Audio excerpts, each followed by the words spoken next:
Peningkatan penghasilan atau yang kerap dikenal dengan istilah gaji ini perlu menjadi prioritas agar konsumsi masyarakat bisa lebih ditopang oleh kapasitas keuangan rumah tangga yang lebih kuat. Karena saat ini ternyata justru munculnya tanda-tanda konsumsi masyarakat yang cenderung ditopang oleh pinjaman, bukan dari pendapatan seiring dengan menipisnya tabungan.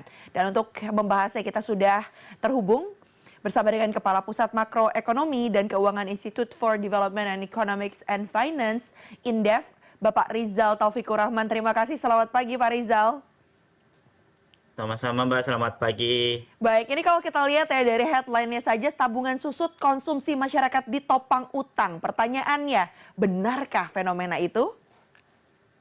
Ya, saya kira data menunjukkan ya konsumsi rumah tangga itu memang masih bertahan. Namun sumber pembiayaannya mulai bergeser ya. Bahkan survei Bank Indonesia itu mencatat porsi pendapatan yang digunakan untuk konsumsi itu meningkat dari 72% ya di bulan Mei menjadi 73% ya pada bulan Juni ya. Sementara porsi tabungan itu makin turun dari 17,6% menjadi 17% gitu ya. Nah, pada saat yang sama porsi cicilan tetap tinggi kisaran 10% dari pendapatan. Artinya apa? Pertumbuhan konsumsi saat ini tidak lagi sepenuhnya ditopang oleh kenaikan income, tetapi mulai mengandalkan pengurangan tabungan dan tambahan utang. Nah, jadi kalau pertanyaan tadi apakah benar? Iya, dan ini merupakan sinyal apa? Bahwa permintaan domestik masih bertahan, tetapi daya tahan keuangan masih terutama rumah tangga mulai melemah. Jadi dalam jangka pendek konsumsi memang masih menopang pertumbuhan ekonomi, namun di dalam jangka menengah pondasinya mulai rapuh gitu. Apa sih Mas yang menyebabkan fenomena ini kemudian terjadi dan tadi terjadi peningkatan juga secara data? Ya, turunnya rasio tabungan tadi, katakanlah dari 17,6% pada bulan Mei ke 17% pada bulan Juni, ruang masyarakat itu ya, artinya apa? Ruang masyarakat untuk menyisihkan pendapatan semakin sempit. Artinya ya susah untuk nabung gitu ya, lebih baik untuk consumption. Mhm. Bahkan beberapa kalau kita lihat ya data apa namanya di Mandiri Spending Index katakanlah ya masih tumbuh di 6,3% ya, masih mending ya. Tetapi optimisme konsumen justru melemah dan indeks tabungan kelompok bawah ya maupun menengah juga mengalami penurunan. Dan hal ini menunjukkan apa? Masyarakat itu masih berbelanja bukan karena kondisi ekonomi yang membaik, tetapi karena kebutuhan konsumsi yang tidak bisa ditunda-tunda ya. Mhm. Artinya apalagi dengan situasi pelemahan rupiah hingga kisaran di angka 18.000 per US dollar dan volatilitas marketnya juga memperbesar tekanan psikologis dan juga tentu ke biaya hidup masyarakat. Karena persoalannya itu saya kira tetap pada pertumbuhan pendapatan yang masih tertinggal dibanding dengan kenaikan biaya hidupnya. Baik, ini kalau Itu sih, bicara Mbak. soal tadi ya, kenaikan atau pertumbuhan pendapatan memang banyak kemudian yang mengeluhkan ya tadi, saya gajinya nggak naik-naik, kebutuhannya juga makin Mhm. banyak gitu. Akhirnya yang jadi solusi, adalah mantap alias makan tabungan gitu ya. Dan apakah kemudian Betul. fenomena makan tabungan ini mencerminkan bahwa lagi-lagi makin sulitnya rumah tangga berpendapatan terutama menengah ke bawah untuk yang tadi disebutkan Pak Rizal gitu ya, bukan hanya untuk menambah tabungan, yang ada malah makin digerogoti karena kenaikan biaya hidup, inflasinya terus menggerus gitu, dari pendapatan real yang ada begitu ya? Betul. Jadi kalau kita lihat misalnya ya, inflasi nasional ini memang dalam kisaran katakanlah target gitu ya, sasaran Bank Indonesia katakanlah atau juga pemerintah. Tetapi struktur pengeluaran rumah tangga itu tekanannya berbeda gitu. Mmm. Misalnya ya kelompok menengah bawah misalnya.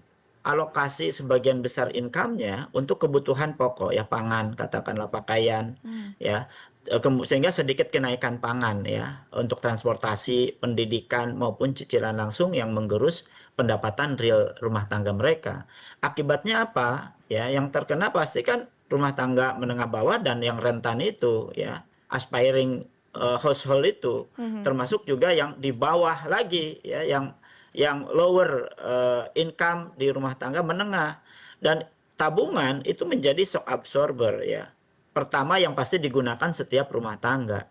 ya di kelompok itu terutama. Nah, setelah tabungan menipis, nah rumah tangga ini mulai memanfaatkan pinjaman. Mhm. Atau kalau masih punya aset, dia jual aset. Kalau punya tanah, rumahnya mungkin lebih dari satu, atau masih punya sawah, mungkin akan pelan-pelan, ya kalau memang betul-betul urgen, pasti dia akan memanfaatkan aset-aset itu kemudian melakukan pinjaman gitu ya, Mhm. atau juga menyewakan, atau juga misalnya menggadaikan gitu. Ya. Nah, karena itu fenomena makan tabungan ya atau manset, makan aset itu, Mhm.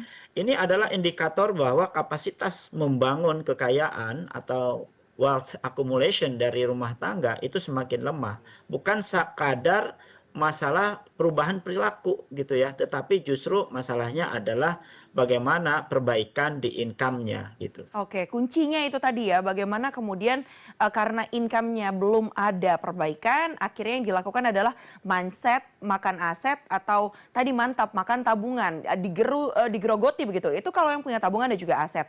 Di sisi lain, ketika memang tidak memiliki tabungan ataupun aset, yang kemudian dipilih adalah meminjam secara baik itu online ataupun kredit begitu ya. Kita tahu fenomena kartu kredit, pinjaman online, terlebih sekarang akses untuk bisa mendapatkan pinjaman secara online juga bisa dikatakan cenderung lebih mudah ya. Ini ada data dari OJK yang menyebutkan bahwa jumlah pinjol yang beredar pada April 2026 ini bahkan mencapai 102,07 triliun rupiah, artinya naik 26%. Kalau kita bandingkan 2025. Kalau melihat fenomena seperti ini, apakah ini juga alarm bahaya, satu bentuk kerapuhan di ekonomi masyarakat dan adanya peningkatan kredit macet nantinya pada perbankan? Iya, betul ya. Pertumbuhan dari catatan OJK tadi menunjukkan bahwa apa namanya pertumbuhan ekonomi maupun pertumbuhan pendapatan masyarakat sedang rentan gitu ya. Dan kondisi ini memang belum menunjukkan atau katakanlah ke dalam kategori krisis, tetapi menunjukkan semakin banyak rumah tangga yang menggunakan pembiayaan jangka pendek untuk menjaga konsumsinya. Artinya ini sudah sangat rapuh ya. Resiko terbesar memang bukan hanya di gagal bayar ya, terutama untuk pinjolnya. Yang justru menjadi hati-hati adalah over leverage rumah tangganya. Karena Hmm. kalau kita lihat katakanlah debitur yang sama untuk memiliki KPR katakanlah atau katakanlah kredit kendaraan atau kartu kredit sekalipun atau katakanlah pay later sekarang oh ya untuk belanja online, Aha. maka kemampuan membayar seluruh kewajibannya itu akan semakin tertekan, ya, semakin berat. Sehingga apa dampaknya? Nah, dampaknya adalah kualitas kredit di sektor keuangan secara keseluruhan tentu saja akan menurun. Ini yang justru apa namanya tidak diharapkan gitu. Nah, untuk itu maka lonjakan pinjol ini memang akhirnya menunjukkan apa? Kerentanan likuiditas di rumah tangga gitu. Mhm. Mhm. Sebenarnya kalau Gitu, Mbak. dari data ya Pak, apakah kemudian konsumsinya ini untuk yang primer atau juga memang, tersier juga ditunjukkan ada peningkatan pola konsumsi? Ya, saya kira secara ekonomi kalau kita bicara utang ya dalam rumah tangga, urusannya bukan lagi untuk apa namanya konsumsi atau tidak konsumsi ya. Masalahnya bukan di situ. Kalau kemudian utang itu digunakan untuk menciptakan aset baru atau produktif untuk menghasilkan income, katakanlah yang jauh lebih panjang, maka tentu ini oke gitu ya. Tetapi yang justru yang harus diwaspadai adalah ketika utang ini digunakan untuk memenuhi kebutuhan apa rutin ya jangka sangat pendek seperti pangan, pendidikan, kesehatan atau membayar cicilan sebelumnya, ini yang justru akan menjadi masalah. Mhm. Jadi kalau ini kemudian berlangsung terus-menerus, maka konsumsi saat itu pada dasarnya adalah konsumsi yang ditarik dari masa depan. Oke. Jadi konsumsi masa depan ditarik ke saat ini. Dampaknya apa? Ruang belanja rumah tangga akan semakin terbatas pada periode berikutnya. Karena sebagian income-nya harus dialokasikan untuk membayar bunga pokok utang maupun kebutuhan-kebutuhan di saat ini Mhm. gitu.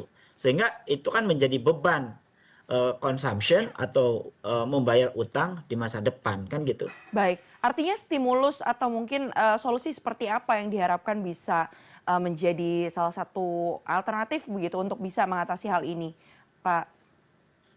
Ya, saya kira kalau situasi seperti itu, maka meskipun konsumsi tumbuh, tetapi ditopang oleh penurunan tabungan dan juga peningkatan utang, ini merupakan sinyal ya bahwa ketahanan keuangan rumah tangga dan dunia usaha ini udah mulai melemah. Mhm. Nah, apa yang harus dilakukan? Maka harus dilakukan adalah bagaimana melakukan pengimbangan ya dengan peningkatan upah real, penciptaan lapangan kerja dan pengendalian di biaya hidup. Artinya apa? Pemerintah harusnya menjaga harga-harga jangan tinggi, kemudian juga penyerapan tenaga kerja yang apa namanya basisnya padat karya, maka konsumsi ini tentu akan apa terselamatkan gitu ya. Dan mesin utama pertumbuhan ekonomi kita kan memang dari konsumsi ini. Mhm. Bahkan konsumsi rumah tangga menengah itu kan hampir 80% sumbangannya.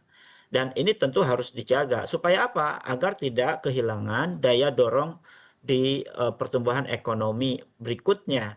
Karena kalau kemudian pemerintah tidak berupaya keras gitu ya untuk mencari solusi ini, maka tentu kita tidak berharap bahwa pertumbuhan ekonomi akan tergerus dari indikator utama ya penyumbang dari pertumbuhan domestik nasional bruto kita. Baik, terima kasih banyak Pak Rizal Taufikur Rahman, Kepala Pusat Makroekonomi dan Keuangan Institute for Development of Economics and Finance atau INDEF sudah bergabung bersama kami. Ini satu alarm yang harus menjadi perhatian juga ya oleh seluruh pihak, terutama kalau kaitannya kita mau tarik secara makro begitu di pertumbuhan ekonomi Indonesia ke depannya. Karena faktanya Ada sekarang memang, satu ya, Ada satu hal Mbak yang perlu dijaga saat ini bukan hanya masyarakat tetap bisa belanja ya, haha, haha. tetapi agar masyarakat tetap mampu menabung sebab ya itu harus dijaga tuh sebab konsumsi memang bisa mendorong pertumbuhan hari ini tetapi tabunganlah yang menjaga ketahanan ekonomi kita di masa depan. Nah Baik. itu bagaimana memikirkan atau juga pemerintah menjaga kebijakan agar masyarakat tidak hanya konsumsi tapi juga mampu menyimpan ya. Kalau misalnya sudah mantap, nah itulah yang kita tidak harapkan gitu. Itu Iya. sih Mbak. Tidak mantap artinya tidak makan tabungan lagi karena yang penting adalah tadi Betul, menjaga tidak hanya spendingnya saja tapi juga savingnya. Pos-pos itu juga harus bisa kita pastikan bisa tetap terjaga begitu ya. Terima kasih banyak Mas Rizal Taufikur Rahman sudah bergabung bersama kami di CNN Indonesia Bisnis. Selamat pagi dan sehat selalu. selamat pagi, terima kasih Terima banyak. kasih.